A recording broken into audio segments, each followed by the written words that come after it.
Pourquoi est-ce qu'on est capable d'envoyer un robot sur Mars, mais pas d'appliquer une loi adoptée il y a presque 30 ans? Moi, je veux que tu me dises comment on envoie un robot sur Mars. Ça, c'est pour un autre podcast.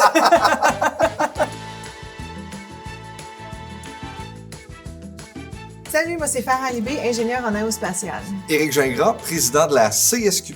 Aujourd'hui, je pense qu'on va en apprendre plus sur l'équité salariale, puis on a des questions à se poser. Ouais, un petit jeu des cartes.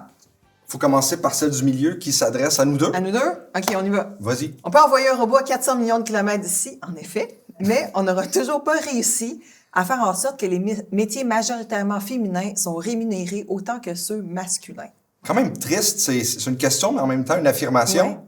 Puis t'es bien placé pour nous dire que l'un se peut, mais moi je vais dire que malheureusement l'autre aussi, il n'y a pas encore justement d'équité. Puis ça, je pense qu'encore à 9% de différence entre les salaires féminins et masculins globalement, c'est quelque chose qui mérite de changer. Ça s'est quand même amélioré dans les dernières années, il me Oui. semble. Oui, il y a eu une amélioration. Ça fait à peu près 25 ans. Dans les 25 dernières années, si on regarde le début de l'adoption de la loi sur l'équité salariale jusqu'à aujourd'hui, une amélioration. Mais sur 25 ans, est-ce qu'on doit se dire que ça va prendre 25 années encore? Il fallait le dernier 9%. Tu sais, justement, peut-être que dans ton milieu, c'est normal d'attendre 25 ans, peut-être pour avoir des résultats, non? Quand ça revient de l'espace et tout? Écoute, c'est vrai qu'en aérospatiale, ça prend du temps de développer des missions. Tu sais, on parle d'une mission comme Persévérance qui a pris une dizaine d'années à être développée. 10 ans, c'est rien. Oui, bon, on se plaint déjà que c'est lent.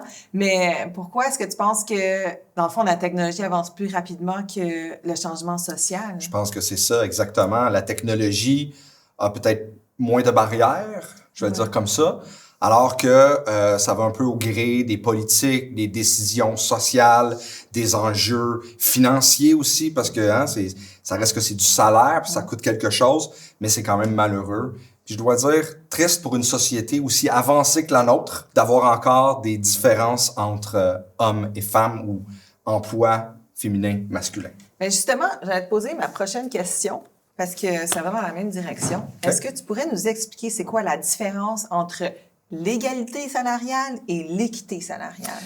Bien, l'équité, dans la question de principe, de se dire que à travail égal, salaire égal. Puis ça, c'est un enjeu qui est important parce que bien souvent, on peut pas comparer exactement un emploi. Donc, il faut se baser sur certains critères, sur le niveau de responsabilité, l'engagement, la formation, etc. Parce que il faut se dire qu'il existe quand même, puis je pense que tu le sais, on y reviendra fort probablement, des emplois à prédominance masculine et d'autres à prédominance féminine. Puis quand on regarde avec des comparaisons le plus claires possible, ben on voit qu'il y a quand même des différences et c'est là qu'on parle d'une équité salariale. À mon tour? Oui, vas-y. Y a-t-il un moment dans ton parcours où tu t'es rendu compte qu'être une femme changeait la façon dont tu percevais dans ton milieu? Ce que je trouve qui est intéressant, c'est que souvent, quand tu es une femme, il y a un peu de biais qui arrivent dans le domaine du travail. Par exemple, j'ai réalisé ça très tôt dans ma carrière. C'est toujours moi qui demandais de prendre les notes. Ou quand il venait le temps d'aller chercher les collations. Fait qu'on dirait qu'il y a comme...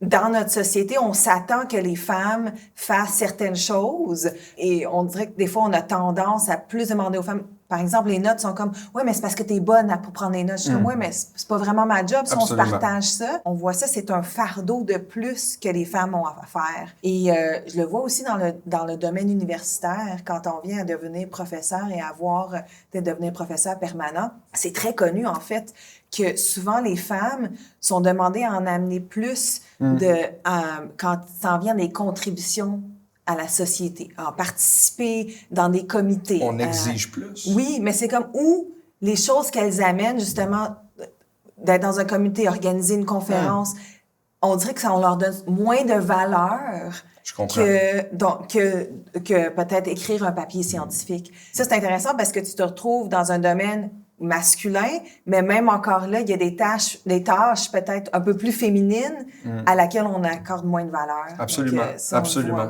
Moi, ma formation, puis ce que j'ai fait avant d'être président de la centrale, c'est d'être prof au primaire. Et très rapidement, je me suis rendu compte que la valeur de ce que tu fais, et ça t'est dit même si tu es un homme, Ah! Hein? Même si tu es un homme, ben la valeur est un peu moindre dans la société parce que le salaire est moins grand. Puis parce que on s'attend à ce que ça soit, malheureusement, comme les collègues infirmières ou d'autres collègues, éducatrices par exemple, ben une job de femme. Et ça, c'est malheureux. Puis pourtant, c'est les personnes les plus importantes dans la Ben, société. exactement, mais on se fie beaucoup sur le fait que, ben, ils vont le faire. Hein? C'est une vocation.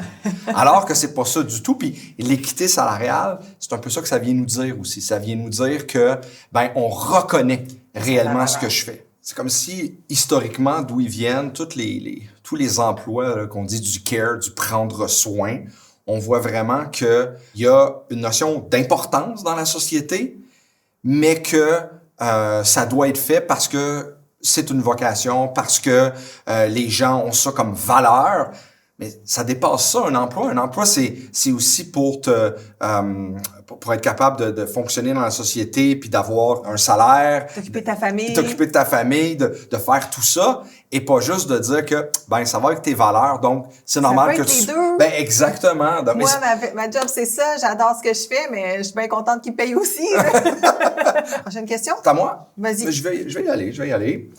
Et toi, dans ton domaine, est-ce que la valeur de ton travail est reconnue autant que celle de tes collègues masculins? Il y a des enjeux d'être une femme dans un domaine masculin, mais comme mon travail est facile à comparer parce que c'est un environnement qui est masculin, ben j'ai pas vraiment cet enjeu-là de dire ben la valeur de ce que j'amène est différente de celle de mon collègue. Et je dois dire que des fois même être une femme dans mon domaine, ça vient avec les deux côtés de la chose. C'est sûr que il y a pas grand monde qui me ressemble dans mon domaine, donc les gens se rappellent de moi. C'est facile, ils me voient de loin.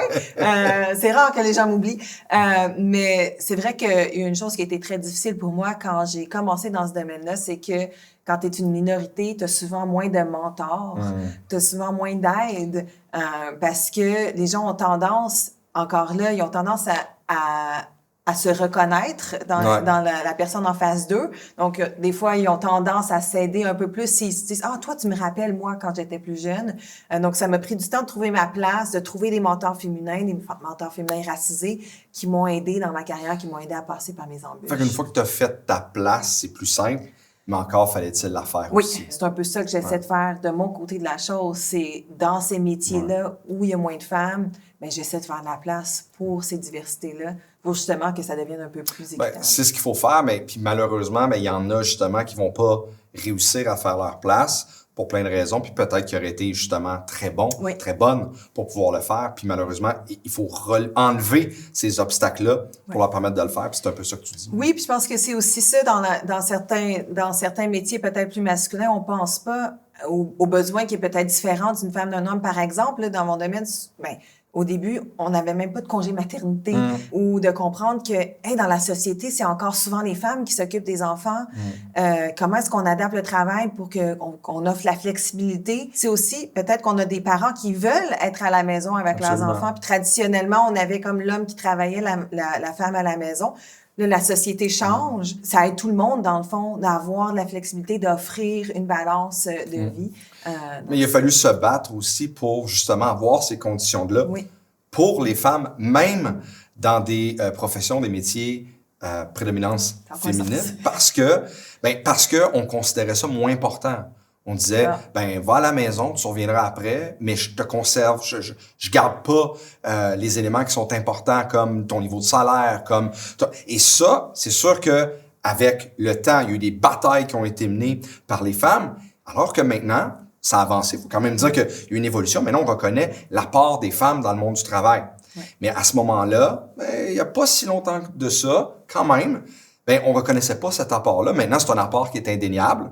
Mais il faut quand même continuer, je le mentionne, l'équité n'est quand même pas atteinte au Québec. Donc ça, il faut être... Il y a du travail à faire. Il faut souligner ce qu'on a fait de bon, mais pas simplement s'asseoir là-dessus puis dire que ça va aller de soi. Au contraire, on voit que des reculs sont toujours possibles aussi. OK. Tu étais enseignante, on en a parlé avant d'être président de la CSQ. Est-ce qu'il y a un moment précis où tu as pris conscience d'une injustice salariale flagrante? Moi, je suis arrivé dans le monde de l'éducation quand j'ai gradué, puis on commençait à parler de la loi sur l'équité salariale. OK. C'est arrivé quand, la loi? En 1996, et j'ai gradué en 1996. OK, fait que là, je suis arrivé ça commençait. directement dedans, gradué de mon bac en enseignement, et ça se parlait. Ça avait été adopté, mais on n'avait pas encore nécessairement fait les démarches un peu partout, et ça n'avait pas encore été fait complètement dans le monde de l'enseignement. On en parlait beaucoup, puis tout de suite, c'est dit, hein, tout de suite, tu le sens, tu te dis, voyons, moi, j'ai choisi d'être au primaire, j'ai choisi ce travail-là, et je vois très bien que on sous-estime tout le travail qu'on fait. Puis là, que tu regardes, c'est juste des femmes, tu te dis, ah ben voilà, je fais la corrélation. Puis après ça, à force d'études, etc., on l'a démontré. C'est vrai pour ça, c'est vrai avec mes collègues infirmières, c'est vrai avec les collègues éducatrices, les collègues d'un peu partout, de différentes catégories d'emploi qui sont des femmes. On voit très bien que la valeur est moins considérée. Et c'est drôle parce que là, maintenant que tu me donnes les dates, ça me fait réaliser, ma mère était prof au primaire. Puis en 96, j'avais 9-10 ans, puis je me rappelle justement de ces conversations-là à la maison, puis des grèves, puis qu'elle se battait beaucoup là-dessus, Exactement. ma mère grande féministe. J'ai toujours eu, moi, ce sentiment-là que, on a, parce que ma mère est prof, puis qu'elle est une femme tellement importante dans ma vie, que il me semble qu'on ne sont jamais assez payés. On le voit encore aujourd'hui quand majoritairement dans le secteur public, majoritairement dans des catégories d'emploi à prédominance féminine, c'est encore des batailles puis des justifications pour ramener cette valeur-là.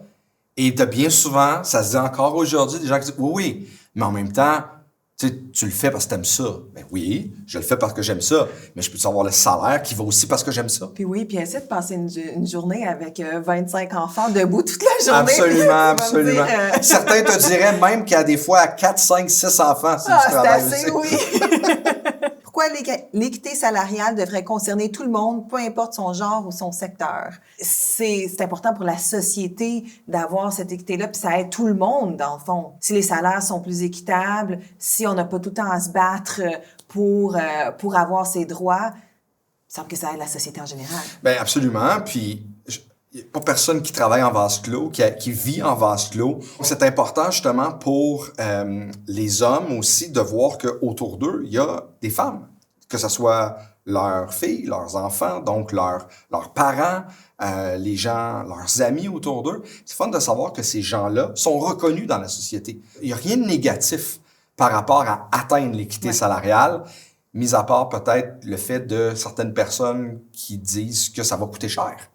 Mais ça, il n'y a rien qui coûte plus cher qu'avoir des gens démotivés, dévalorisés dans une société. C'est ça, faire partie d'une société, dans le fond, c'est ça la définition d'une société, c'est l'entraide, c'est d'être sûr qu'on a tous un plan égal. Exactement.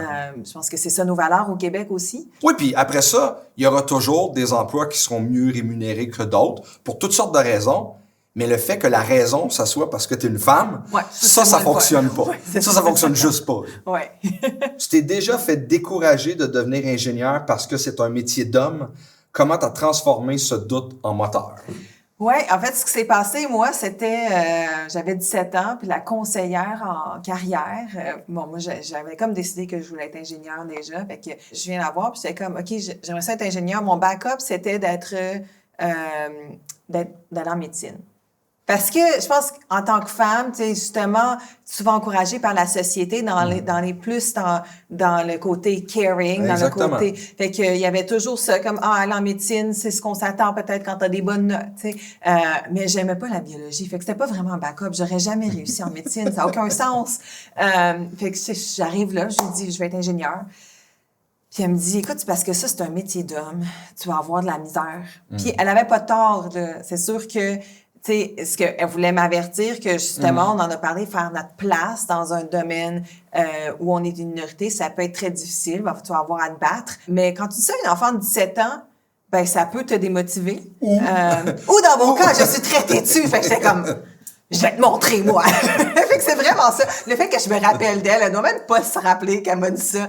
Mais moi, je me rappelle du moment où on m'a dit ça, puis j'étais comme, attends, on va voir. Peut-être que c'était juste une mise en garde, mais pour toi, tu l'as vu comme étant un obstacle. Oui, mais c'est non, mais c'est ça le mot des adultes, ça peut être tellement important. Absolument. Mais c'est pour ça que se battre justement pour l'équité, par exemple, si un jeune voit ça ou une jeune voit ça, ils se disent, ben la société, elle est là pour me défendre, m'aider. Puis c'est comme ça qu'on fait nos valeurs. Fait que c'est pour ça, moi, je trouve que c'est toujours important de partager nos valeurs parce que ça a tellement un impact chez les jeunes. Quand on se compare à d'autres sociétés, que ça soit au Canada anglais, en Europe ou dans les pays nordiques.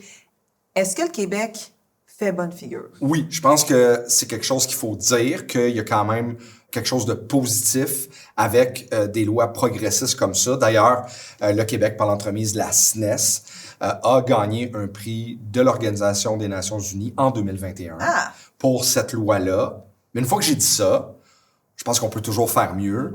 Et un des enjeux, c'est que bien souvent, cette loi-là n'est pas respectée. On dit souvent qu'elle manque de dents, c'est-à-dire la capacité d'intervention de la SNES un peu plus forte, capacité justement d'encadrer puis d'obliger davantage des compagnies privées, mais aussi du secteur public qui est un grand employeur, justement, d'aller un peu plus rapidement et justement de s'assurer que c'est fait. Donc, oui, c'est positif, mais l'idée, c'est qu'il ne faut pas arrêter là. On ne peut pas se permettre comme société d'arrêter là.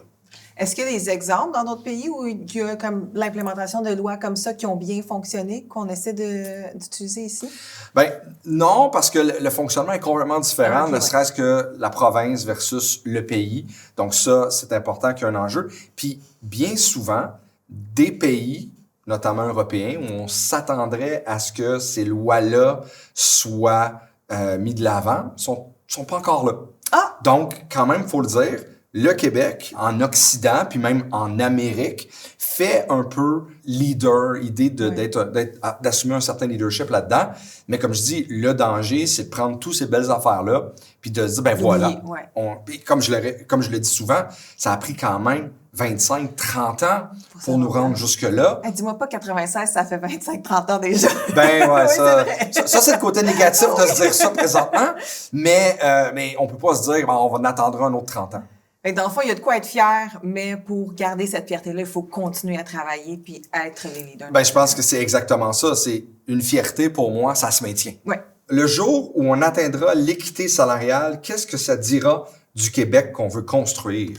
Je pense que ça fait partie, comme je l'ai dit, de nos valeurs, d'avoir une société équitable. Moi, je suis toujours très fière du Québec. Je parle toujours du Québec, même si maintenant je vis aux États-Unis, des valeurs qu'on a ici, du féminisme au Québec, de comment on est à l'avance et qu'on nous regarde même à l'échelle internationale.